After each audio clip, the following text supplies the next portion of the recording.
Hignett corner, beyond Bent. Janssen! And Blackburn Rovers are 18 minutes away from a Premiership return. As far as Stewart, just outside the penalty area, clips it central. For David Dunn! David Dunn equalises! It just had to be! Dax corner and it goes. Glance towards goal! And Rovers have taken the lead! Charlie Mulgrew has scored his 14th of the season. It may well be the goal that sends Rovers back into the Championship.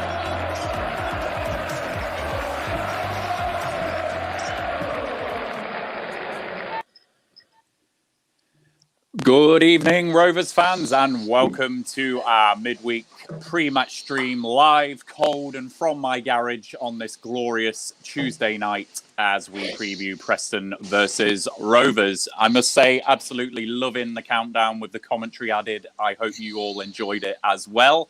Please do give us comments in the box if you are liking that sneaky edition from Dan at Rovers Chat. As ever, please do interact with us on tonight, our derby game against Preston. We previewed it last night on the other side. You're going to be getting some thoughts from our panel today, which includes Joe Harvey again. Hi, Joe. How you doing, mate? Yeah, not so bad. Just to clarify, we're not all in Ryan's shed. We're not being hidden away. We've not been kidnapped. Don't worry. We're all in our own places. And yes, I'm not so bad, mate. Very important clarification there. Yes, you are not all in my garage. Luke, how are you doing, mate? Yeah, very well. Just short of a pie and a bovril, and I'm game ready, I think. Hey. And Howard, welcome back, mate. Good to have you back. Yeah, cheers, mate. A little bit nervous, to be honest, not going to lie, but quietly confident as well. Channel those nerves into positive energy. That's what I say. I'll try my best. That's it. Rovers fans, as ever, please do interact with us on the stream tonight. Hit us with your comments in the comments box. If you are not following us on Twitter, we are Rovers_chat on Twitter. And please do subscribe to our YouTube channel, Rovers Chat. Before we do start this evening, Joe, I just want you to plug yourself this evening if you can. We have retweeted it. Just let everyone know where you're going to be going at 6:50. Yeah, so like you say, about 6:50, I will be leaving you, and we'll be heading back down to a trio because I'm going over to join Andy Bays, Ian Herbert from BRFCS, and Kevin Gallagher, of course, who we know, and Andy Lonergan, former Preston goalkeeper, over on BBC Radio Lancashire. So that's starting at 7 o'clock. I'll be off at about 22 to go and get ready for that. And after we finished our stream here, feel free, Rovers fans, to come and join us. I think you can even listen in online if you've not got the radio with you. That's BBC Radio Lancashire, and we'll be previewing the game, and I'm sure that'll be good fun. Yeah, in fact, I'm going to go stronger than that, Joe. I'm instructing you all. You listen to this stream, you go and join Joe on BBC Lancs, and then you watch I Follow. That's your evening, and then you join us post-match. That's everyone's plan for this evening right there. Before we start then, lads, we are sponsored by 6yardsout.com. The Rovers Chat YouTube channel is proudly sponsored by 6yardsout.com. They've got retro football from every era with mugs, phone cases and much more. They also have plenty of Rovers goods, including apparel with the famous 94-95 season and this season's kit. Check them out using the link in the description below. Thanks as ever to 6yardsout.com for sponsoring the channel. So we're going to start this evening just previewing our sides before today's game, if we can. Sadly, we lost another player in Bradley Johnson following his suspension in the Luton game. So there are going to be some changes. Howard, we are starting with your side this evening, if we can. Who would you like to see? And if you could just pick a player and focus on them if you can. Well, I believe the team is quite... I couldn't imagine it being anything else other than this, to be honest. I think the midfield three is a big one, obviously, because of Johnson being out, but obviously with Holtby being back, that's huge. So it kind of means that we don't have to rely on Tribal being in an uncomfortable position like he was against Luton. So you could put him back into a role which we know he's best suited at.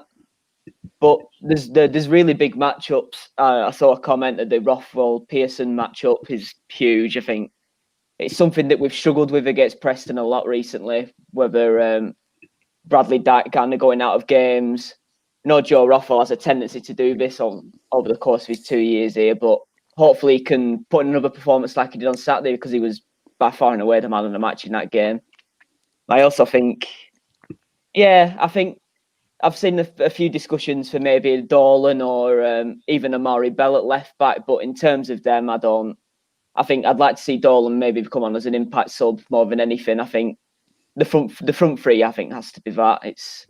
Although it didn't have its greatest game on Saturday, you just have to put your trust in a game like that. They're going to have the bad games, aren't they? Especially if someone as young as Harvey Elliott is still quite raw, isn't he? In that sense, he hasn't really ever had this first team football before now. So, I think we're just going to have to come to expect that he's maybe going to have a couple of games where he just doesn't get involved. But hopefully today isn't one of them. Indeed.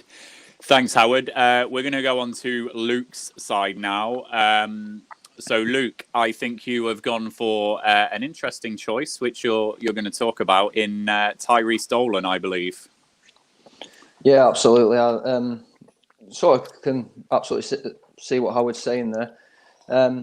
Elliott's a phenomenal talent, plays with a lot of maturity for his age, but I'm conscious that he's played 90 minutes in all the previous seven games, and he's got 3 assists and a goal there, but I think it's a lot of game time for a young lad that's not necessarily played a lot of football. It's certainly the most football at senior level that he's played in all his career, and I think we saw it on Saturday a little bit. Whether it was down to him personally, it was a bit of an off game. Whether it was the team that just didn't work for him on Saturday, but he certainly looked lost. Didn't get in the game too much, and part of me is thinking whether that's on the back of playing so much and also being away on international duty as well. We've all got our thoughts on international duty at the moment, and whether it's, players should be going away on international duty, but that's another story. Whether it's impacted us negatively, I don't know, but I think Dolan's been harshly done, really. He played really well early doors, had a great pre-season.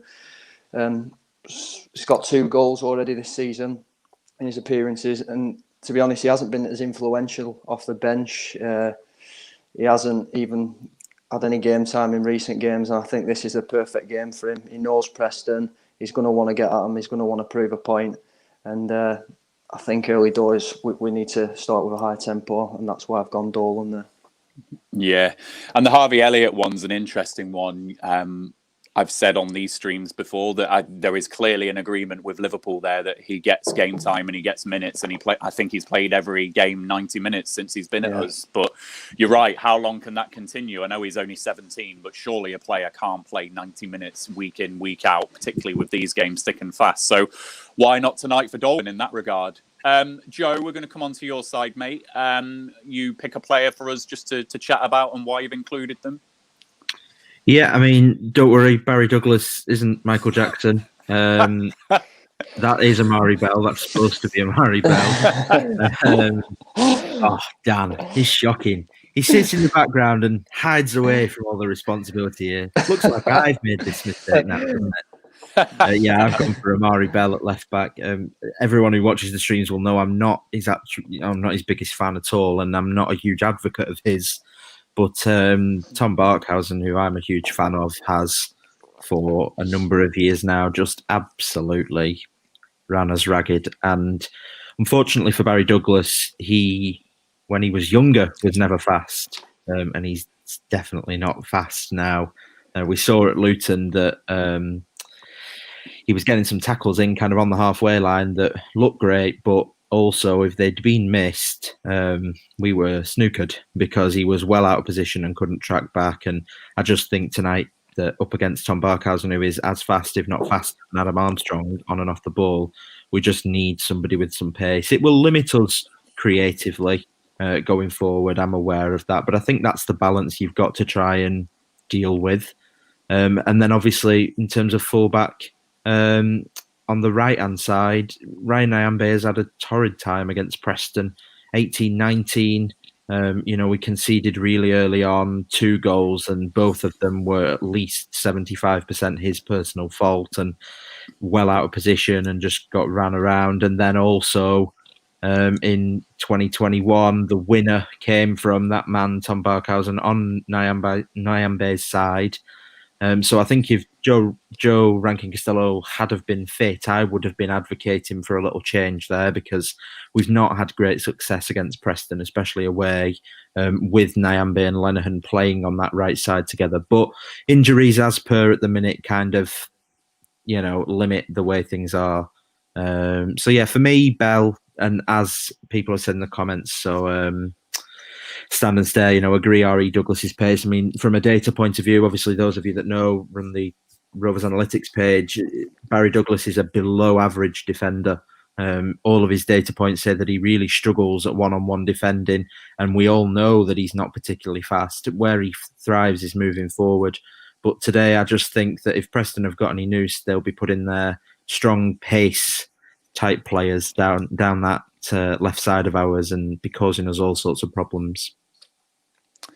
Yeah, and as you say, certainly some agreements in the comments for you. Also, Dan is passing responsibility on to you, Joe, for making the mistake there with Amari Bell.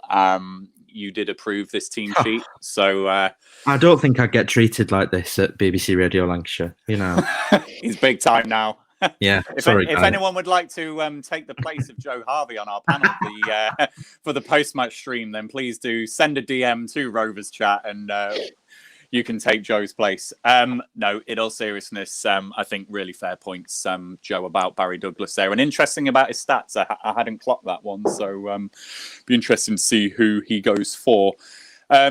So just to finish off with my team then, I think we've all pretty much picked the same side, bar those couple of changes with Dolan and Bell. Just Lewis Holtby's the one I just want to focus on. We spoke pre-match against Luton, and I was aided by your stats, Joe, about Johnson and Tribal in the same team with the same heat maps. And certainly something early on in the season that I noticed from Holtby, particularly in the Coventry game, was how he was getting forward and his willingness to go forward. For whatever reason, he's not done that in certain midfield lineups this season or in recent games. I'm hoping the fact that Tribal will sit and Rothwell likes to come and get the ball from deep, we might see Holtby just try and get forward a little more than what he's been doing. So I think a good game for Lewis Holtby to put a stamp on today. But of course, it's going to be tough in that central midfield area, particularly with someone like Ben Pearson chopping at your ankles. So I'll just go back into the comments. We've had nothing else. Oh, Andy's just coming here. Douglas got away with a few last-ditch challenges on Saturday. He doesn't have the physicality pace to be a rock-solid selection every game. And then leap year man, Preston, very direct second half last season. Interest to see if we could deal with that tonight. I'd like to think that with Wharton and Lenihan we can. I think Adarabayo I think it was for the penalty, wasn't it, last season? Adarabayo struggled with Jayden Stockley. So I'd like to think that Wharton will cope with that a little bit better.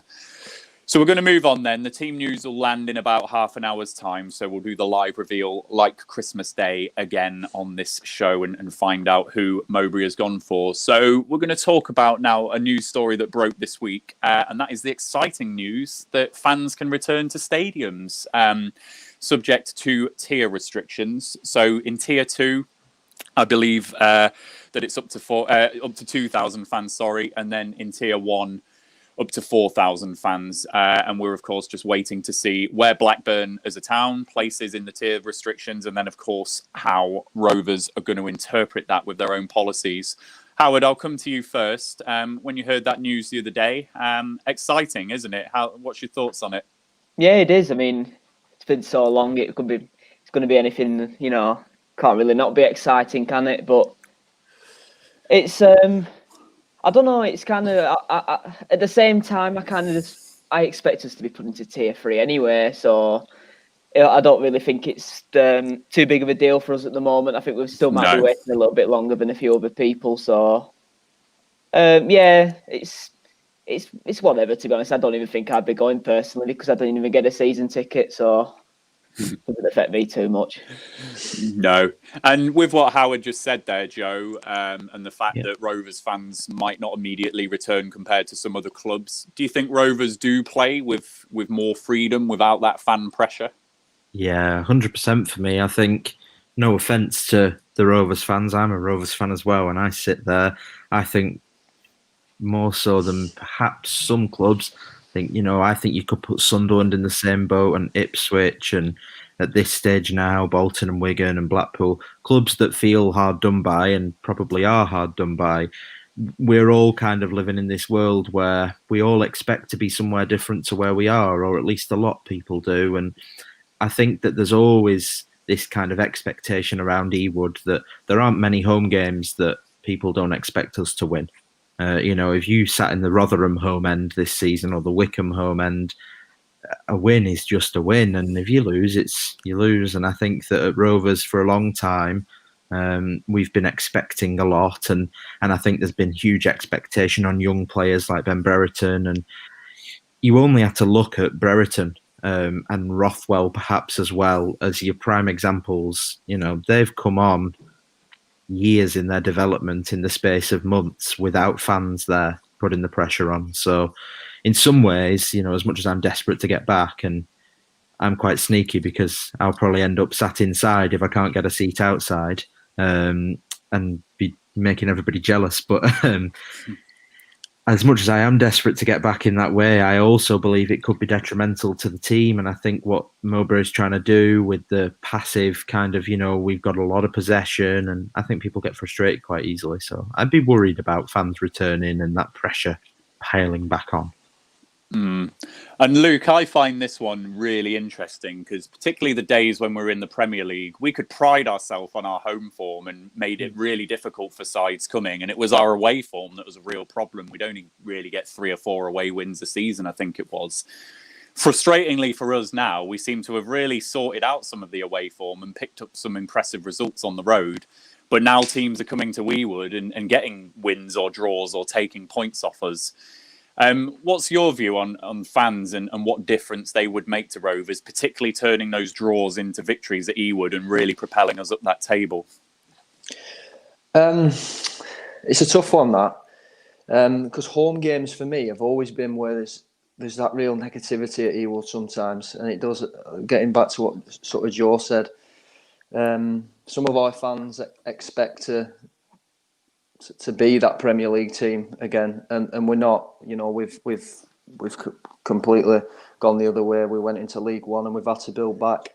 And at the moment now, even when fans are there, it's not at capacity and it's not bouncing like it used to be back in the Premier League days.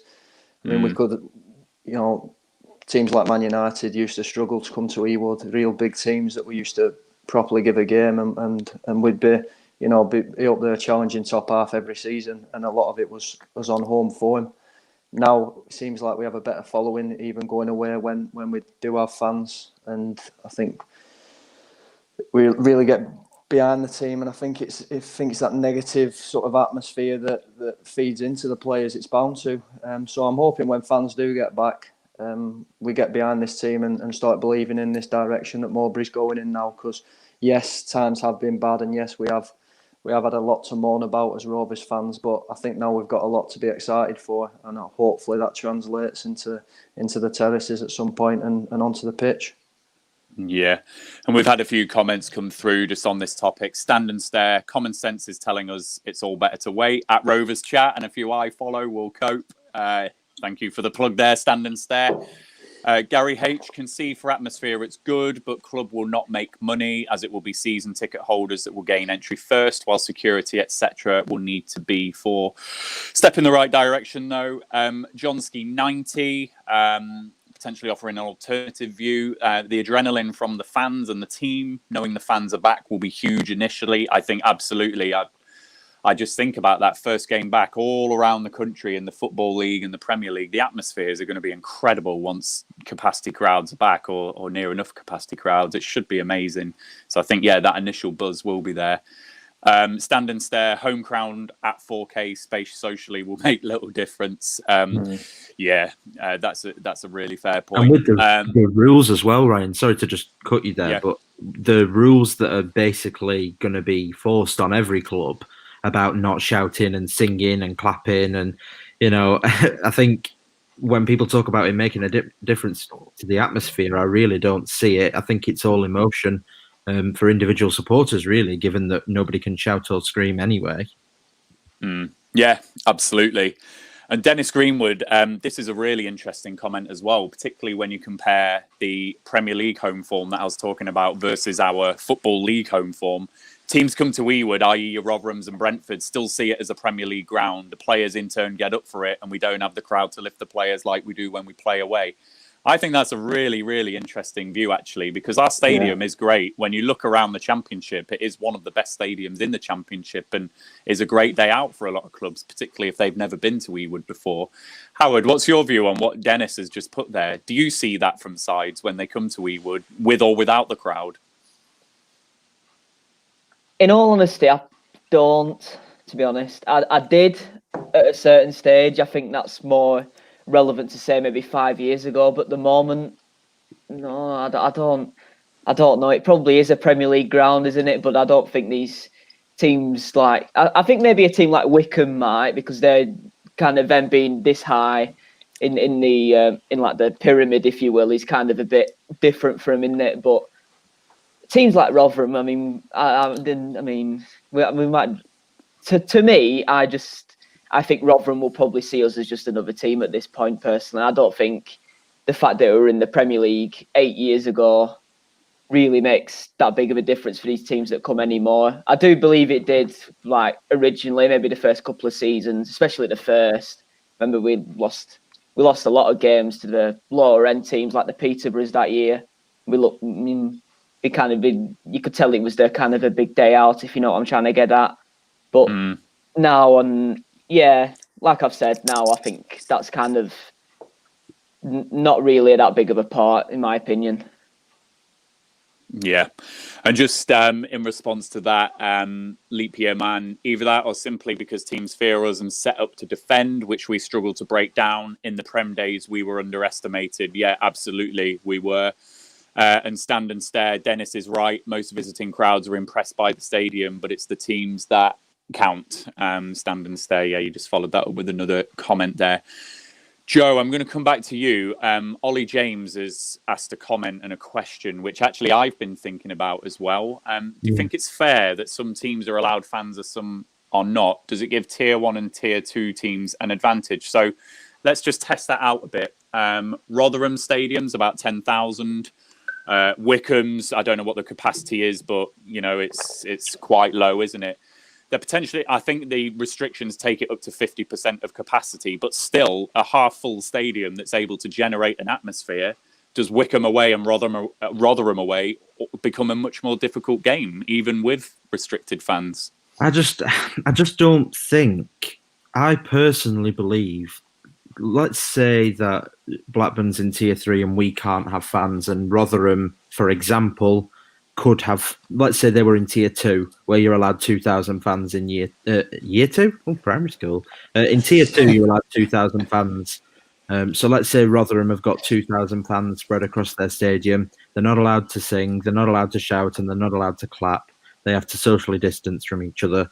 I actually think they would probably be worse off than us, because they've got the pressure, because all the eyes are watching, but there's no atmosphere with that. Maybe the first game it would be like, here we go, and maybe give people a little bit of a kick. But other than that, I don't personally think it's that big a deal. If it was a case of Rotherham could have 8,000 fans and they were singing and creating an atmosphere, then yeah, but 2,000 fans spread out across stadiums in that size. I mean, there's not many clubs going to be in tier 1 areas up here. There'll be some in the south, but most people will be in tier 2, which is only 2,000. It's with all the restrictions as well. No, I don't think it's going to be a big deal. Yeah, and stand and stare in agreement with you there, Joe. The numbers being so low wherever will make little on-pitch impact. Luke, I'm just going to flip tack slightly, and I know that you joined on the other side last night for the Preston preview. I there's part of me feeling confident about this game tonight, because I think credit to Preston and their fans. The last 3 seasons, their fans have made a really good atmosphere and made it difficult for us, even when they were 2-0 down last season.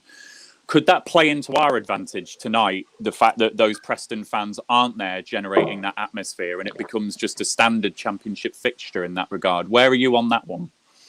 It can do, yeah. For me though, it's been a tough fixture, home and away, Preston, for I think it's 5 years almost to the day that we last beat Preston, when Jordan Rhodes scored a penalty and a Jordan Pickford own goal, and he's continued to go on to big things, hasn't he? And I just think with the fans, yeah, I mean, it's always tough to go to an away derby game, into whatever team you are. When you go, they make it a very, very difficult atmosphere to play in. But I think it is still a derby though, and I'd hope that the players go in there, and I want to see if one of my players as a Blackburn fan, I want to see him put everything on the line. Your Scott Whartons who've come through, Lennian, Dolan, he knows what it means. So I'd like to think that they put a good shift in, and regardless of what's going on in the terraces, which is absolutely nothing, I'd like to think that they're up for it. I mean, when I've been looking at sort of Preston as a club, the results, the stats a little bit going into it, obviously not at the level Joe does, but they seem very similar to us. They play on the counter.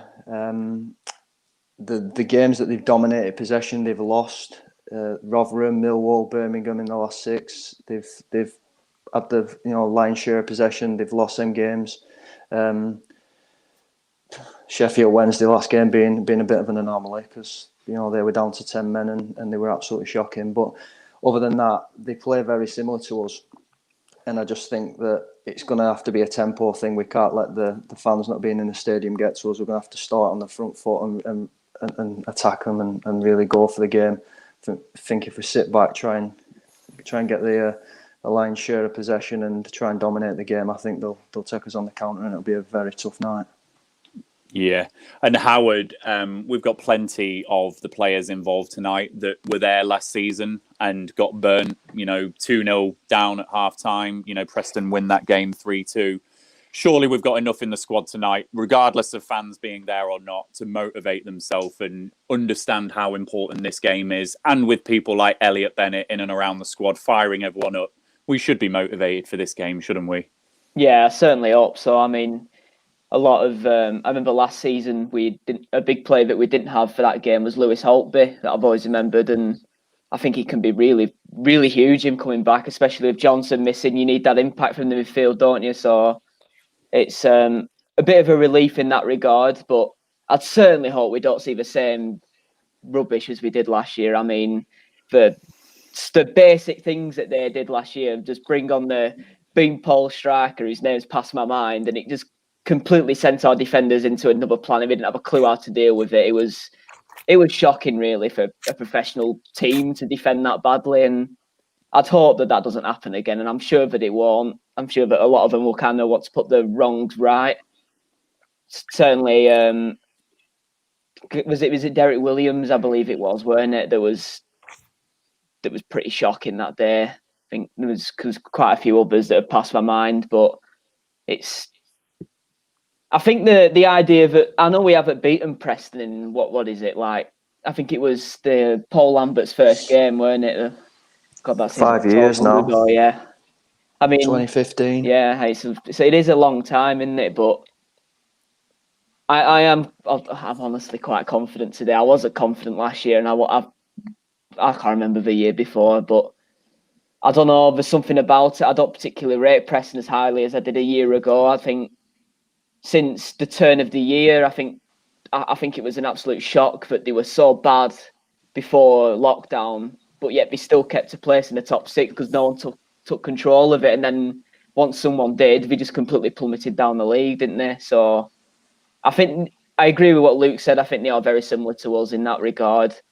But yeah, I don't know whether I'm being a bit of a fool for being confident because I know what Rovers are like, but there's something about this game today. I've just got that feeling. We've all been there before, Howard, and Luke and I especially have got the scars to prove it where we've had that confidence. So hopefully you don't learn one of our lessons tonight. Don't worry. Before we move on, just going to pick up some of the comments, just in agreement and commenting on what you three have said. So Dennis Greenwood, agree, we need to control the tempo. Alexander Haben, the players need to show it matters more to win this particular game. I think it was Jaden Stockley you were thinking of, Howard. Leap Year Man and then Leap Year Man also pointing out another subpar Walton performance last season. Yes, certainly that clanger that he dropped for the cross, set the tone for Preston in that second half, and with it being so early on as well. Michael Pearson, fortune favours the brave. Stand and stare in agreement with you, Howard. Howard's right. Holtby is key for me, and Kaminsky. Ryan Lambert, tonight would have been a game for a player like Trav to dig the rest of the team up to par. Absolutely, Ryan. I've spoken before about, it's not just the quantity of the injuries we've had, it's the personnel who are injured. And these are the games where you need Travis, you need Dak. And that's where we've struggled a little bit in certain games this season. And it would be great to have them. And then Alexander, well overdue, a Rovers win. Time to right the wrongs tonight. So just before we move on to our next part of the show, Rovers fans, please do hit us in the comments box with your prediction for the game and how you think the game's going to go. What type of game are you expecting? Going to be a tight affair? Going to be fire with fire, blood and thunder, high scoring, low scoring?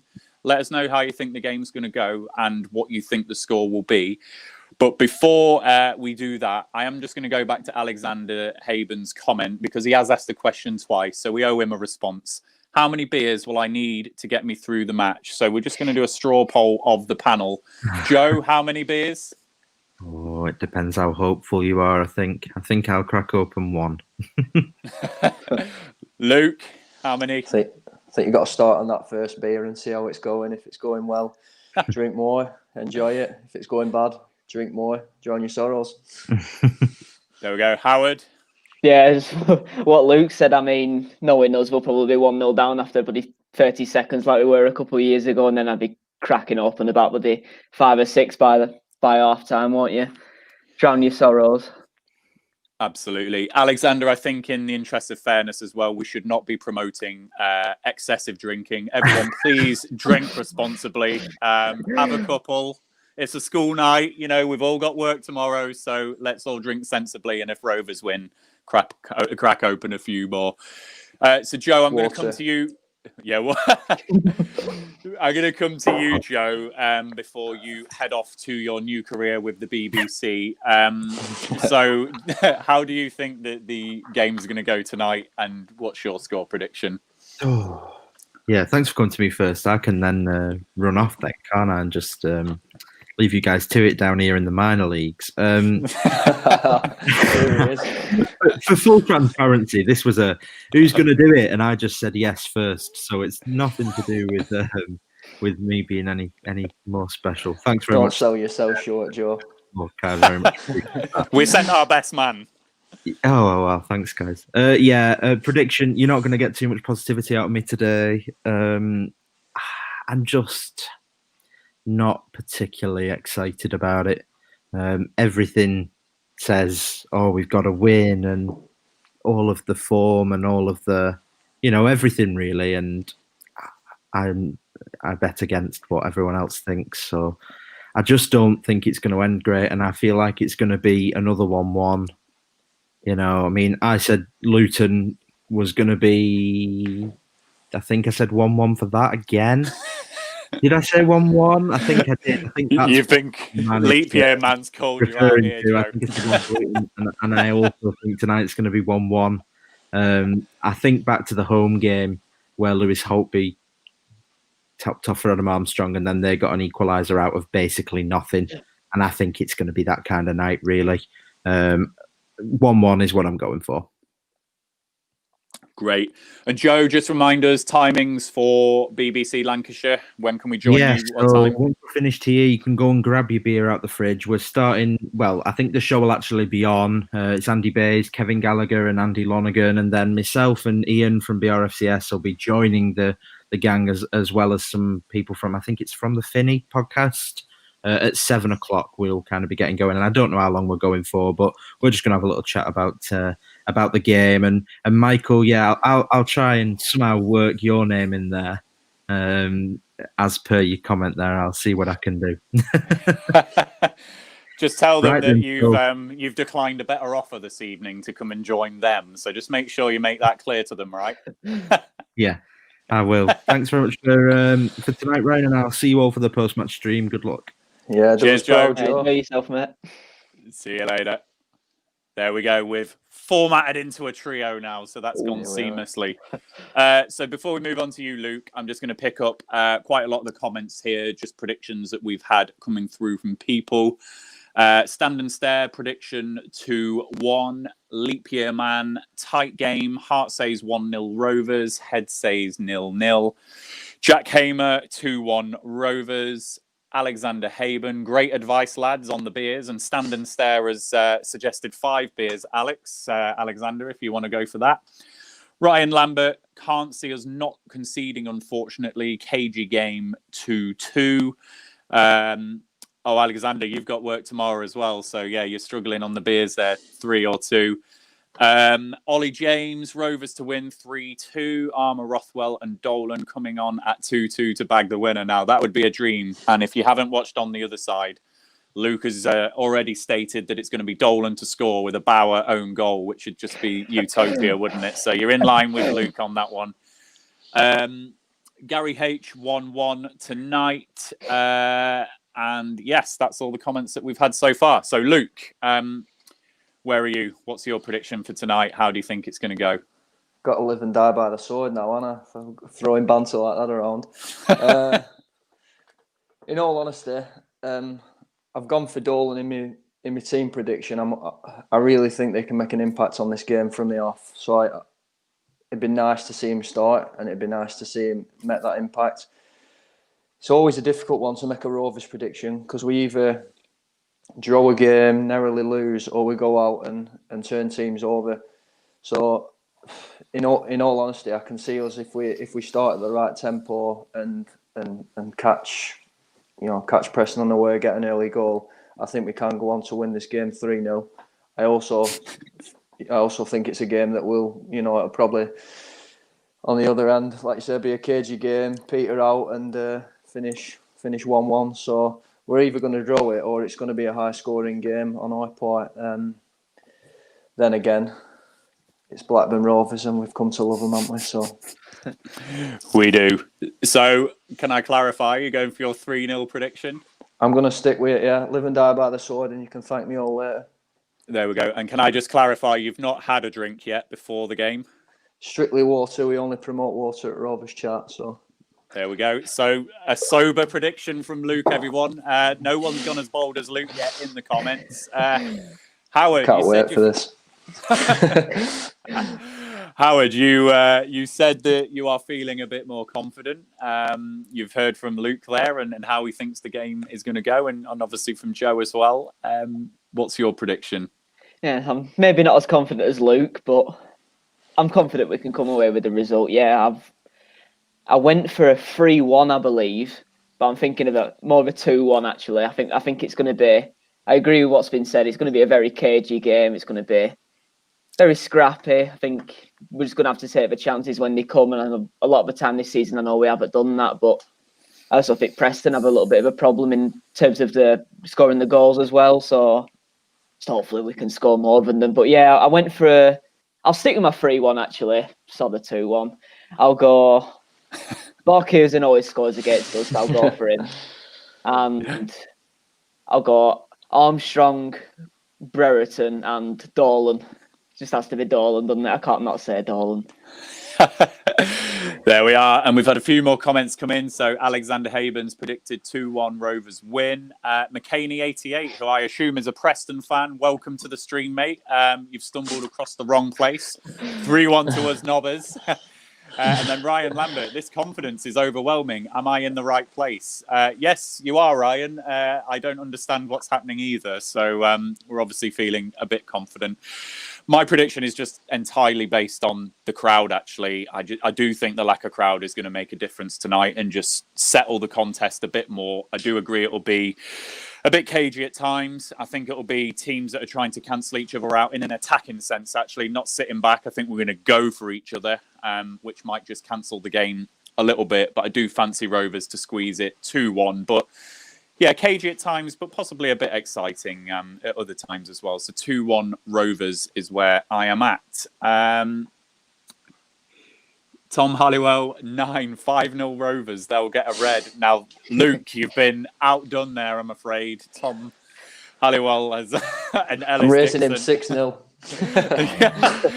Ellis has raised everyone with 10-0 armour with 7. So there we go. Scott Taylor, it's going to be 2-0 Rovers, lads.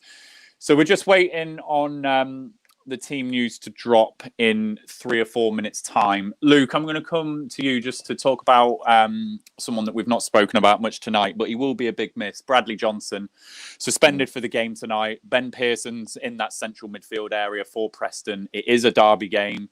Johnson's been around the block, experienced professional. Is he going to be a miss for us tonight? And if he was fit and was available, would you have preferred to have seen him maybe instead of Tribal with Holtby coming back?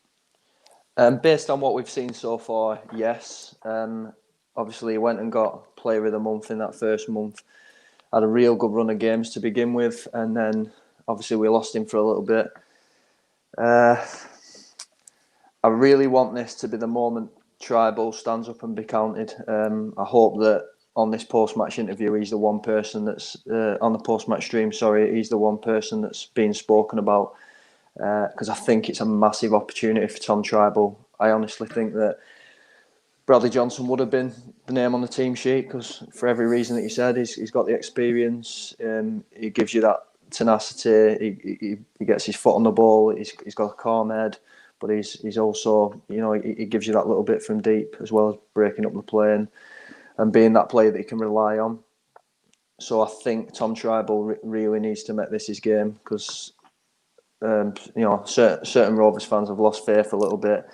I think it's unfair that he's been played in that double pivot, and it's really difficult to play alongside Johnson when you're so similar. We've seen that, so now he takes the role, takes that holding midfield role on his own, and let's hope he can make it his own and stake a claim for future games when Johnson's back.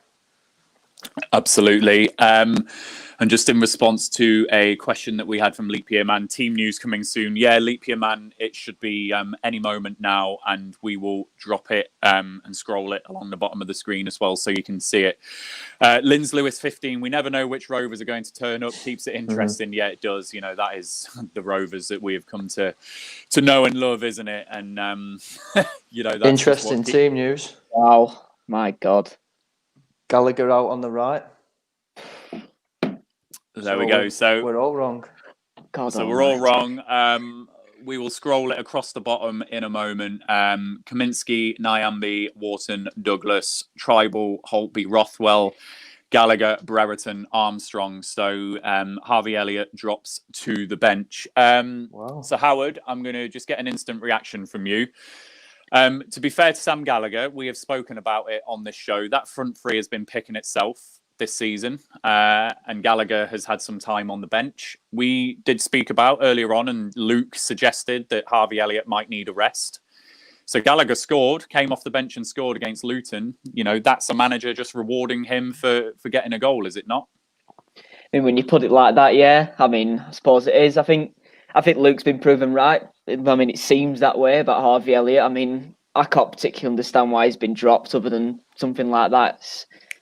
But I don't know. It's a big opportunity for Sam Gallagher, but it's just the fact that he's on the right again, and that just does not fill me with that confidence. But, I mean, his best game was against Preston last year, weren't it? So, I mean, it's a very surprising team. It really wasn't what I was expecting. I can't believe that it's not Dolan, really. But if Elliott's been dropped, but I certainly hope it works. Good luck to the guy, but I don't know. I'm losing a bit of hope with Sam Gallagher that I never really had to begin with, to be honest, and I just hope they can prove me wrong.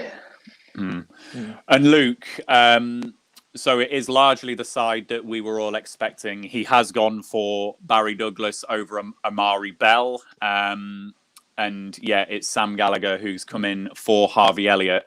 We have spoken about the fact Adam Armstrong is the league's top goal scorer. He is the central striker. So the only way that Gallagher gets into this side is on that right, isn't it? I think it's an interesting front three, that. And I know we've tried it in the past.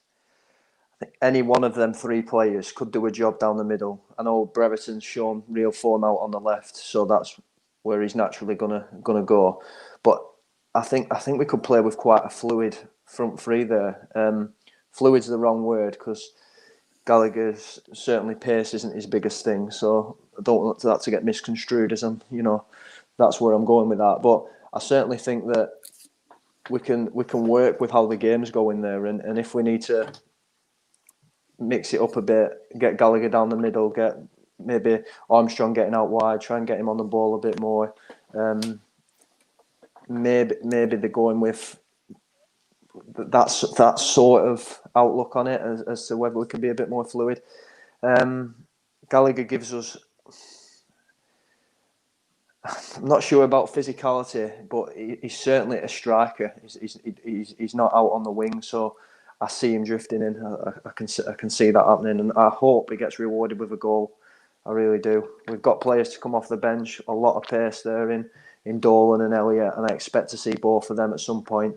I find it interesting that Chapman's on the bench as well after being an outcast for quite a while. So I think there's options down in as well if we need control in that midfield area. We've got a bit of strength in depth going into it. I think we can maybe exploit some weaknesses that the Preston fan was speaking about last night. And just to run through the subs for everyone, Pears, Carter, Bell, Davenport, Buckley, Downing, Chapman, Dolan and Elliott. So no striker per se on the bench, but three of them are on the pitch. So plenty of attacking options on the bench with Elliott, Dolan, Chapman, Downing and Buckley as well, who's a very forward-thinking player. So we can change it up if we need to. Just going to come into the comments. There are understandably quite a lot about Sam Gallagher. So Dan, you are pre-warned. You're going to have to scroll back a little bit. Alexander Haben, Gallagher on the right. Stand and stare. Armour needs a break. This is Gallagher's chance. Leap year man, Gallagher on the right just doesn't work. Hope to be proved wrong, but can't see it happening. Ryan Lambert, not opposed to Galley in the team. Gives us something different to rotate if Armour frozen out of the game. Alexander Haben, what about Dolan? Tom Halliwell 9. Gallagher will play central. Leap year man against Preston last season. Galley played down the middle. Look what happened. Abi Sahar, I think that's your first time commenting. Welcome to the show. I think Galley was brought in to bring physicality and height in the team. Alexander Haben, Gallagher needs to move centrally. Leap year man, Gallagher on for his height. We could be going more direct. It's the Galley show. It is. And Abi Sahar, especially defending corners and set pieces. Yeah, Gallagher does bring that side of things as well. So we have commented that no Bradley Johnson today does, leave us a little bit exposed. And Abby's commented that as well because we're going to miss Johnson. So Gallagher does provide that. And Jack Hamer just squeezing in with a comment. Gallagher has a good record against Preston, to be fair, but think has been better as a sub this year. So I'm not surprised that Gallagher's been brought in just for what I said to Howard earlier on. I think Mowbray as a manager, we know he operates on fairness and giving people chances and all of that type of stuff. That's just his style of management. So if I'm Sam Gallagher, having come on and rescued the game for Rovers with the equaliser against Luton on Saturday, and then that Harvey Elliott needs a rest, let's be fair, Tyrese Dolan, as good as he has played for Rovers, is an 18-year-old that has come from nowhere this season, and Sam Gallagher is a big striker. So if I'm Sam Gallagher, I'm asking Mowbray, why am I not starting? So I can see why Gallagher's starting, absolutely can see why Mowbray's done it. Whether it's effective or not is obviously the big debate. So we do need a performance from Gallagher there. And with the criticism that he's had from some fans, what a game for him to do it tonight. He didn't get the look last season with one was an own goal, but effectively 2 goals that he scored didn't lead to a win. That might have just changed the perception in the Rovers fans had we gone on to win that game. Another chance for him tonight to make a hero for himself. And no fans as well, so that takes a bit of the pressure off for him. So we're talking about the fans, weren't we? It's hopefully that's plays to his strengths. Him and Tribal, big games tonight. Yeah, definitely. And 3 comments just coming in here, just again, understanding of the tactical change from Mowbray. I think Scott Whittle, Gallagher should give us a presence, although not overly physical at times. North End will be on Armstrong. Definitely they will be. Abby Sahar again, going to get a double sub with Dolan and Elliott around 60-minute marks to run at the Preston defence. And Leap Year Man happy with Dolan coming off the bench. Preston would try and tear into him from the start. So all really, really valid comments. And I think, again, just understanding of why the change has been made, regardless of your persuasion on Sam Gallagher. Howard, Stuart Downing is on the bench. If Rovers need to control the tempo a little bit, need to get on the ball, possibly managing the game out if it's going well for us, can you see Downing making an appearance tonight? Yeah, but I especially can with the 5 substitution rule, but I worry about Stuart Downing in the sense that I think that in a midfield, certainly against Preston, I know that Ben Pearson isn't playing for Preston, but they've still got that quite gritty midfield with the Ryan Ledsons and the Alan Browns, haven't they? So I worry that Downing could get run ragged a little bit if he came on, but especially with it's kind of just an assumption in a way, but the kind of perceived rustiness that he might have. I mean, he's not played football in a little while, has he? But Stuart Downing is certainly a good option to bring on, isn't it, to control a game. So it's similar to a little bit like Buckley's done a few times this season. I think back to Wickham when he came on, and he just calmed everything down, didn't he? It must be really good to have that option on the bench. I won't be shocked if he came on with, especially with the 5 substitution rule now. Yeah. And Rovers fans, we will seek to end this stream in a couple of minutes' time so that you can go and get yourself a drink and then tune in to BBC Radio Lancashire and see Joe on the show. Have any of you changed your prediction now that you've seen the side? It is largely the side we were all expecting, bar Sam Gallagher starting instead of Dolan or indeed Elliott. So is Sam Gallagher that much of a concern for you that you're going to change your prediction and be less confident? Let us know in the comments box before we finish. Luke, I'm going to give you the final airtime, though. You were supremely confident before the game. You've seen the team news now. Have you wilted, or are you still holding true to your 3-0? In Mowbray, we trust.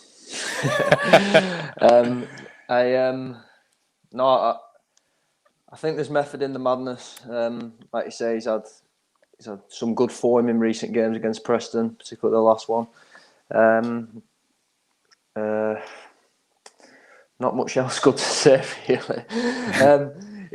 To be fair, he's got the odd goal, hasn't he, this season when he's come off the bench. He just doesn't get that run in the side. We paid a lot of money for him. A lot of Rovers fans were singing his praises when we first bought him. And a lot of Rovers fans were really pushing to sign him. So let's hope that we can see, a little twinkle of that tonight. And let's just hope that he can maybe if he gets an early goal, and we can just get a stronghold on the game. Half of Rovers' problem is that we sit back, try and control the ball, concede a goal, and then that's when we start playing. We just need to get an early goal and set the tempo for the game and take it to them and treat the derby as it should be. Definitely.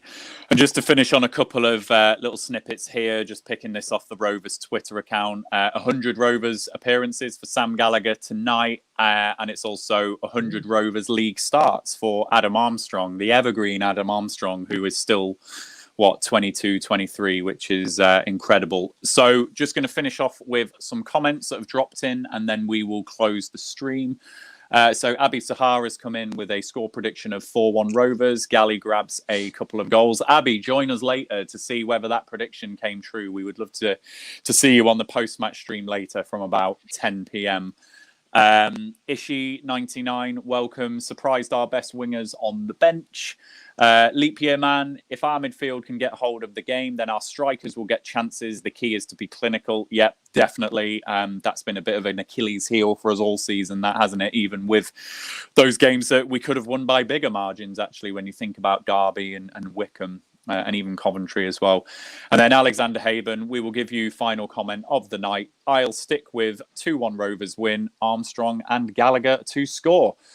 So there we go, chaps. Thank you, Luke. Thanks, Howard, for joining us. And Joe, wherever you are, enjoy your time with the BBC. We will see you later on for the post-match stream. Rovers fans, if you are not following us on Twitter, we are Rovers_chat on Twitter. Give the YouTube channel a subscribe. It is Rovers Chat, and of course, give our content a like. You know, anything that you like the look of there, and you'll stay up to date with everything. So, Howard and Luke, enjoy the game. And hopefully, you will do. Howard, you're on later on for the post-match stream, aren't you? Luke, Yes. I'm sure you'll be back with us very soon for a pre or a post-match. But good to have you on as well. Yeah, pleasure as always. And yes, we will finish off with the message from our sponsors, 6yardsout.com. The Rovers Chat YouTube channel is proudly sponsored by 6yardsout.com. They've got retro football from every era with mugs, phone cases and much more. They also have plenty of Rovers goods, including apparel with the famous 94-95 season and this season's kit. Check them out using the link in the description below.